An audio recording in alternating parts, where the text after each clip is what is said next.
लंका नरेश रावण जगदम्बा सीता का अपहरण करके जा चुका था।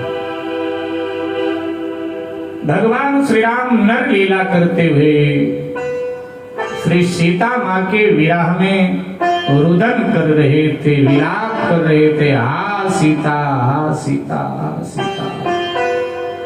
हे वृक्षों, हे सरिताओं, हे पशु पक्षियों, हे पर्वतों, क्या तुमने मेरी सीता को देखा है? विलाप कर। अच्छा, कई लोगों को भगवान श्री राम का इस तरह का रोना पसंद नहीं आता। कई लोग कहते हैं कि ये भगवान श्री राम को इतना नहीं रोना चाहिए, तो बहुत रोए। सीता जी के विरह में भगवान श्री राम बहुत रोए, इतना नहीं रोना चाहिए। अच्छा, थोड़ा आप सब अपने विचार रखो। हमारे यहाँ विचार की अभिव्यक्ति है, इसलिए चिंता न करें। आप अपने विचार रखो। पहले इधर वाले बताओ, मैं फिर इधर वालों से पूछूंगा। आप अपने विचार रखो कि भगवान श्री राम ने इतना रो करके अच्छा किया, या पसंद है उनका रोना आपको या नहीं? उन्होंने अच्छा किया सीता जी के विरह में इतना रोकर या नहीं? क्या विचार? ये तो सब व्याख्या हम करेंगे अभी आगे। आप केवल इतना बताओ कि पत्नी के याद में भगवान श्री राम ने रो के अच्छा किया या नहीं? अच्छा किया। इधर वाले बताओ। जी लाला जी, ठीक है। कई लोग कहते हैं, कई लोग तुलसीदास जी को दोष देने लगे। तुलसीदास जी ने भगवान श्री राम को बहुत रुलाया, इतना नहीं रुलाना चाहिए। तो हमने कहा तुलसीदास जी ने तो फिर भी कम रुलाया, वाल्मीकि जी ने तो बहुत रुलाया। वाल्मीकि रामायण पढ़ो। अच्छा, पुराणों में जहां जहां ये प्रसंग आया है, हर जगह राम जी रो रहे, हर जगह बहुत रो रहे। मेरे भाई बहन, क्यों रोए? इसके बहुत सारे कारण हमारे शास्त्रों ने बताए हैं, कुछ चर्चा कर लेते हैं। भगवान श्री राम क्यों रोए? ध्यान दीजिए। पहला कारण, भगवान श्री राम ने कामियों की दीनता को यहां दिखाया है और ज्ञानियों के हृदय में भक्ति को दृढ़ किया है, इसलिए रोए। दूसरा कारण भगवान के रोने का,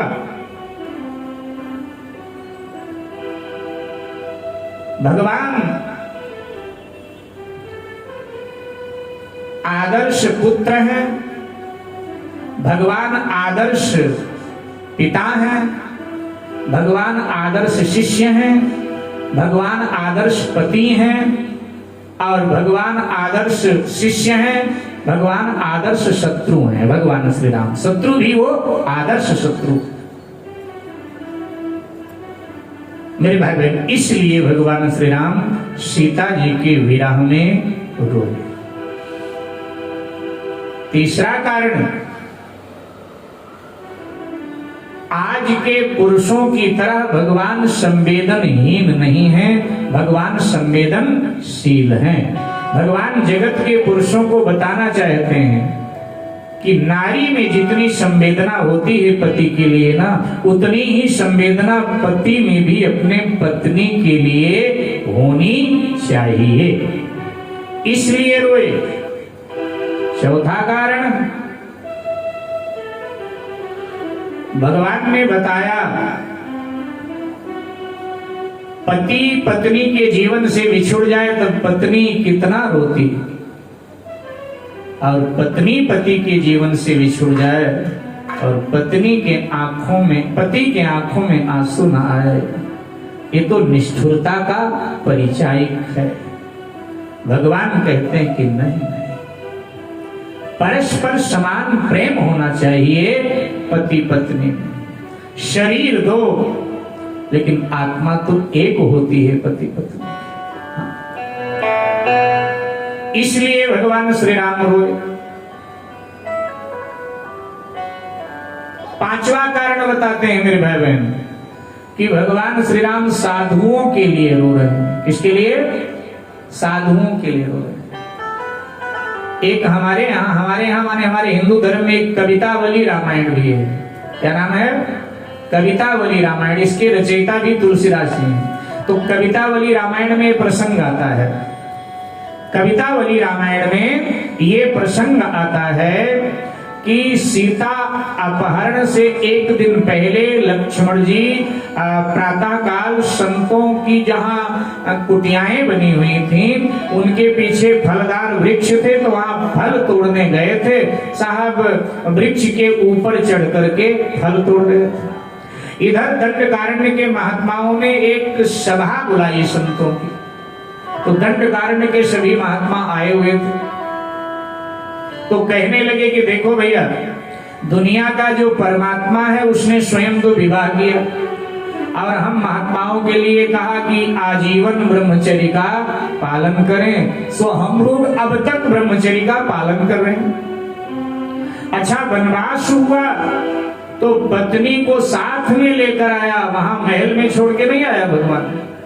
और हम लोगों के लिए अच्छा नियम बना दिया कि ये ब्रह्मचारी रहो। अब बुढ़ापा आ गया और बुढ़ापे में तो पत्नी की आवश्यकता होती है। पत्नी होती है तो बुढ़ापे में सेवा अच्छी हो जाती है।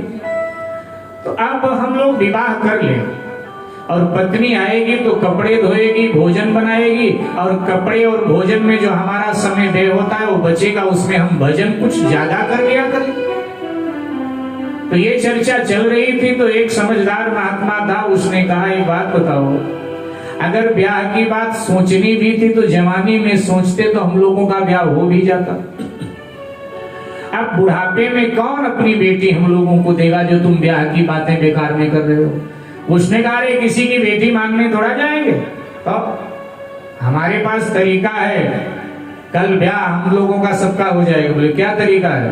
बोले देखो भैया, भगवान श्री राम यहीं पास में तो रह रहे हैं, इसलिए जिनको जितनी मोटी तगड़ी पत्नी चाहिए वो उतना मोटा तगड़ा पत्थर अपने अपने कुटिया के आगे रख लो और फिर राम जी को एक साथ न्योता दो कि सरकार हमारे कुटिया में आओ, हमारे कुटिया में आओ, हमारे कुटिया में आओ।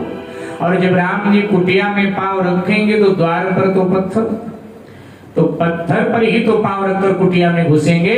और हमने सुना है राम जी जिस कुटिया में जिस पत्थर पर पांव रखें वो पत्थर ऋषि पत्नी बन जाया करता है, क्योंकि वो अहल्या वाली घटना उन्होंने सुनी थी, वो ऋषि पत्नी बन जाया करता है। बस कल हम सब मैरिज अभियान चला देंगे और सबका ब्याह हो जाए। लक्ष्मण जी ने सुना तो सर पे हाथ मारा कि बाप रे, बाबाओं को क्या हुआ, ब्याह के लिए बावले हो रहे हैं। तो उदास मन आए, भगवान श्री सीताराम जी को जल फल अर्पित किया। जल फल भगवान श्री सीताराम ने स्वीकार किया। देखा तो लक्ष्मण का चेहरा उदास। तो मैया ने कहा प्रभु आज भैया उदास हैं, भैया से पूछो उदास क्यों। राम जी ने कहा लक्ष्मण क्या हुआ बड़ा उदास? बोले हाँ महाराज उदास करूं। बोले क्या हुआ? बोले महाराज ये दंडकारण्य के जो बाबा है ना सब ब्याह के लिए बावले हो रहे हैं, कहते हैं कल ब्याह करेंगे। भगवान ने कहा ब्याह आप इस उम्र में? अरे कौन उनके साथ ब्याह करेगा? बोले वो कोई साथ करे ना करे लेकिन कल ब्याह कर लेंगे। वो लोग बोले अरे कैसे कर लेंगे? बोले उन्होंने तरीका निकाला है, कुटिया के द्वार पर पत्थर रखेंगे, फिर आपको आमंत्रण देंगे, आप कुटिया में घुसोगे तो कह रहे राम जी का पांव पड़ेगा पत्थर पर, वो स्त्री बन जाएगी, ब्याह हम कर लेंगे। राम जी ने कहा तू भी बस उदास हो जाता है, बात छोड़ इन बात। क्यों प्रभु? चिंता की बात नहीं, ब्रह्मचर्य आश्रम का क्या होगा? ब्रह्मचर्य आश्रम का क्या होगा जब सब विवाह कर लेंगे?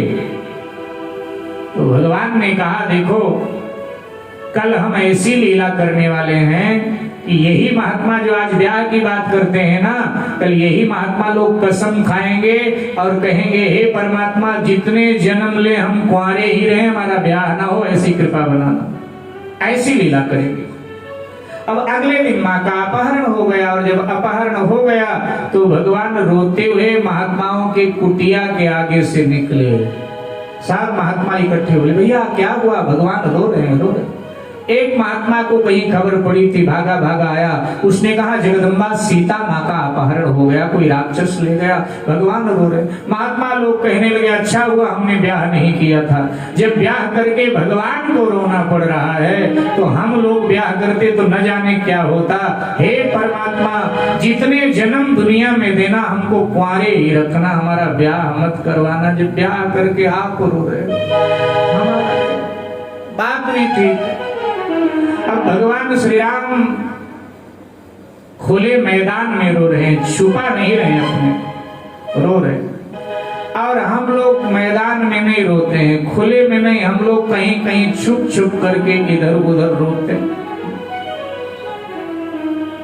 एक भाई का विवाह हुआ, बहुत बड़े आदमी थे, सरस्वती के बिहार के नहीं रहे होंगे, मेरे ख्याल से पंजाबी बात के थे, लेकिन बहुत बड़े आदमी थे। विवाह हो गया, पत्नी से बहुत प्रेम होना भी चाहिए, बहुत प्रेम था उनका पत्नी से। अभी 6 महीने हुए होंगे ब्याह के।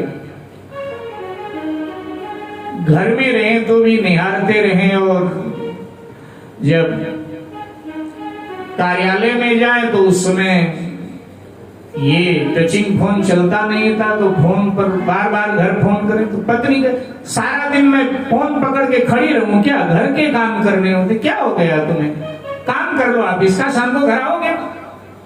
इतनी फटकार खाए साहब, फिर भी बाहर 10 मिनट बाद में क्या कर रही हो, क्या कर रही हो।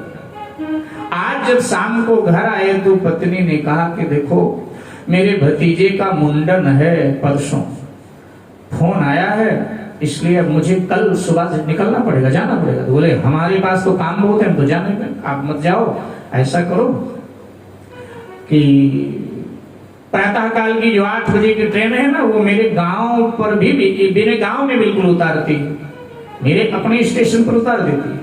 तो कल 8 बजे सुबह हमें बिठा दो ट्रेन पर, और मैं 2 घंटे में 10 बजे तक पहुंच जाऊंगी अपने घर। रोने लगा, रो क्यों रहे हो, अब तुम चली जाती हो तो घर हमें खाने को आता है, अच्छा नहीं लगता है। उसने कहा देखो खाने को आए चाहे कुछ आए, लेकिन मुझे जाना है सो जाना है, कल जाना। अब मायके के लिए कैसे मना कर दे, नहीं जाना है। मायके जाने के लिए तो हमने देखा है 95 साल की दादी भी बड़ी खुश हो जाती है अगर पता चले मुझे मायके जाना, आनंद में। तो एकदम वो भी प्रसन्न। और रात भर बेचारा रोता रहा, सुबह उठी जल्दी जल्दी, और उसने नहाया धोया, कपड़ा पहना, अटैची तैयार किया, पकड़ा, जल्दी चलो नहीं ट्रेन छूट जाएगी। गाड़ी में अटैची डाला, बिठाया, गाड़ी लेके आया, बाहर लगाया, और अब अटैची लेकर रेलवे स्टेशन पर आया। तब तक अनाउंस हुआ 15 मिनट ट्रेन लेट है। तो खड़ा खड़ा पत्नी का मुंह देखे रोए। तो उसने कहा निहायत बेशर्म हो, इतने लोग आ रहे हैं जा रहे हैं, सब तुम्हें ही देख रहे हैं, क्यों रोते, ये मान लो, मुंह साफ करो, बिना मतलब के रो रहे हो, मैं लौटूंगी नहीं क्या, अरे मुंडन हो जाएगा मैं आ जाऊंगी, रो मत। अब पत्नी की रुमाल जैसे आंख से लगाई तो और प्रेम उमड़ा पत्नी के प्रति, पूरी रुमाल गीली कर दिया आंसुओं से। पत्नी ने कहा तुम सुधरने वाले नहीं, जाओ जाओ उधर रो, जब ट्रेन आएगी मेरे पास आके मुझे बिठा, उधर जाओ। उधर गया, खड़ा खड़ा रो रहा था, इतने में देखा एक और आ गया, वो भी रो रहा था। तो इसको लगा यार मेरा रोना तो मुझे पता है, मैं क्यों रोता हूँ, ये क्यों रो रहा है। उसने कहा सर आप रो क्यों रहे हो। उसने कहा आप बताओ आप क्यों रोते हो। बोले आने वाली ट्रेन से मेरी पत्नी मायके जा रही, मैं तो इसलिए रो रहा हूँ। उसने कहा आपकी मायके जा रही, लेकिन आने वाली ट्रेन से मेरी पत्नी मायके से घर आ रही, मैं तो इस चक्कर में रो रहा हूँ। अभी सब ठीक ठाक था, आते ही घर को पुलिस स्टेशन बना देती है, मैं तो इस चक्कर में रोता हूँ। तो ब्याह ऐसा लड्डू है, जो खावे वो भी पछतावे, और जो ना खावे वो भी पछतावे साहब। तो ये महात्माओं के लिए रो रहे हैं। ये कवितावली रामायण का प्रसंग है जो मैंने कहा। कवितावली रामायण में वर्णन है कि भगवान श्री राम ने महात्माओं के लिए रोना धोना चालू किया। अच्छा जब आप शिव महापुराण का प्रसंग, रामायण का प्रसंग, कवितावली का प्रसंग जब आपस में जोड़ोगे तो आपको लगेगा कि हाँ यथार्थता यही बात सत्य है, क्योंकि राम जी सबसे सीता जी का पता पूछते हैं, ध्यान दीजिएगा। लेकिन दंडकारण्य में विपुल मात्रा में महात्मा हैं, लेकिन महात्माओं से सीता जी का पता नहीं पूछ रहे हैं। क्यों? क्योंकि ये लीला उन्हीं के लिए कर रहे थे। हे खग मृग हे मधुकर श्रेणी, तुम देखी सीता मृग नैनी। लेकिन महात्माओं से नहीं पूछ रहे हैं, क्योंकि ये लीला महात्माओं के लिए ठाकुर जी कर रहे थे। ये पांचवा कारण। महात्मा लोग छठवां कारण बताते हैं कि भगवान श्री राम इस तरह सीता जी के विरह में रोके बता रहे हैं कि एक पति का अपने पत्नी में कितना प्रेम होना चाहिए। ध्यान दीजिएगा, हमारे भारतीय दर्शन में भगवान के 24 अवतार हैं। कितने हैं? एक बार बोलो, नहीं सुना? 24 अवतार हैं। श्रीमद् भागवत में आप सब सुनते हैं, पढ़ते हैं, भगवान श्री हरि के 24 अवतार। लेकिन उन 24 अवतारों में सर्वाधिक विश्व में वंदनीय पूजनीय 2 अवतार हैं। बाकी तो लोगों को नाम भी नहीं पता 24 के, लेकिन 2 अवतार सर्वाधिक वंदनीय हैं, पूजनीय हैं। वो 2 कौन है? भगवान श्री राम और भगवान श्री कृष्ण। साकेत वासी पूज्य बिंदु जी ने कहा कि जग में सुंदर हैं 2 नाम, चाहे कृष्ण कहो या राम। दास रघुनाथ का, नंद सुत का सखा, कुछ इधर भी रहा कुछ उधर भी रहा। 2 अवतार वंदनीय पूजनीय सर्वाधिक। अच्छा, अब इनमें किसी को पत्नी प्रेम सीखना है तो किन से सीखे? पत्नी प्रेम किसी को सीखना है, अपने से श्रेष्ठ से सीखा जाता है ना। पत्नी प्रेम सीखना है तो किन से सीखे? भगवान राम से या भगवान श्री कृष्ण से? सर्वाधिक पत्नी प्रेम किसने किया? सर्वाधिक अपने पत्नी को प्रेम किसने किया? भगवान राम ने। यद्यपि राम कृष्ण एक ही हैं, ये तो लीला भेद है वो एक ही, लेकिन ऐसा आप कह सकते हैं कि रामावतार में सर्वाधिक प्रेम भगवान श्री राम ने अपने पत्नी को किया या भगवान श्री कृष्ण ने किया? सर्वाधिक प्रेम हाजी राम ने।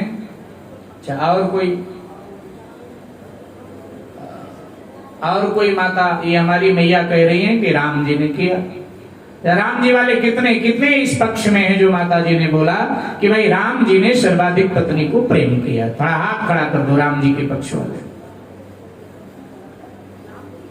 डरो मत भाई, खड़ा करो। माता जी के समर्थन में कितने लोग? ठीक है, अच्छा ठीक है। अच्छा, कृष्ण जी ने पत्नी को सर्वाधिक प्रेम किया, इस पक्ष में कितने लोग हैं? ठीक है, ये हमारे अपने विचार है, इसमें रखने में कोई बुराई तो ठीक। अब संतों ने, भक्तों ने, कवियों ने क्या निर्णय दिया है उनकी भी सुन लेते हैं, क्योंकि हमारी आपकी थोड़ा चलेगी तो नहीं। वो लोग क्या निर्णय देते हैं? वो लोग कहते हैं कि प्रेमी तो श्री राम है और निर्मोही नंदलाल। प्रेमी तो श्री राम है निर्मोही नंदलाल।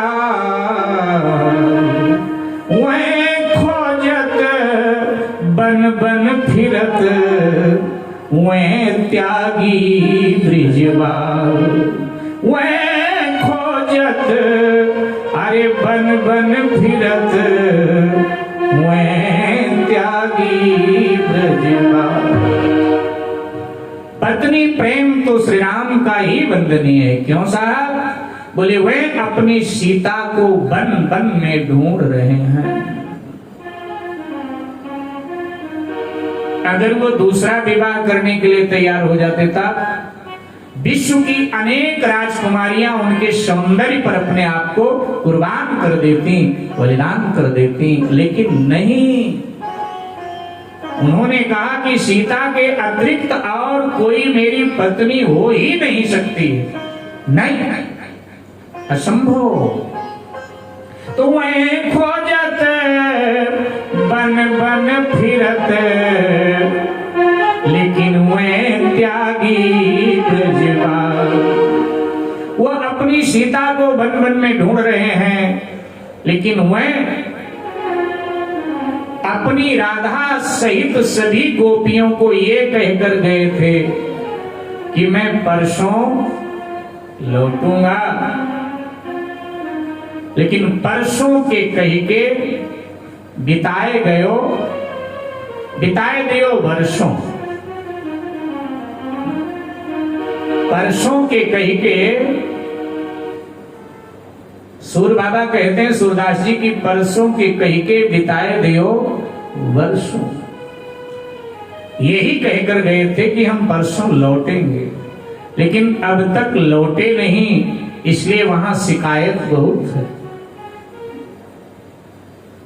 वहां शिकायत है, श्री राधा जी सहित सभी गोपियां शिकायत करती, लेकिन यहां कोई शिकायत नहीं। सीता जी कोई शिकायत नहीं करती। शिकायत करें भी कैसे, क्योंकि तत्व प्रेम कर मामय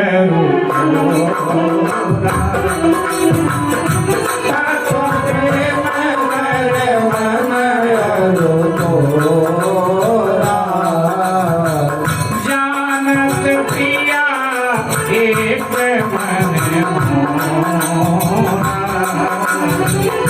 जानत प्रिया एक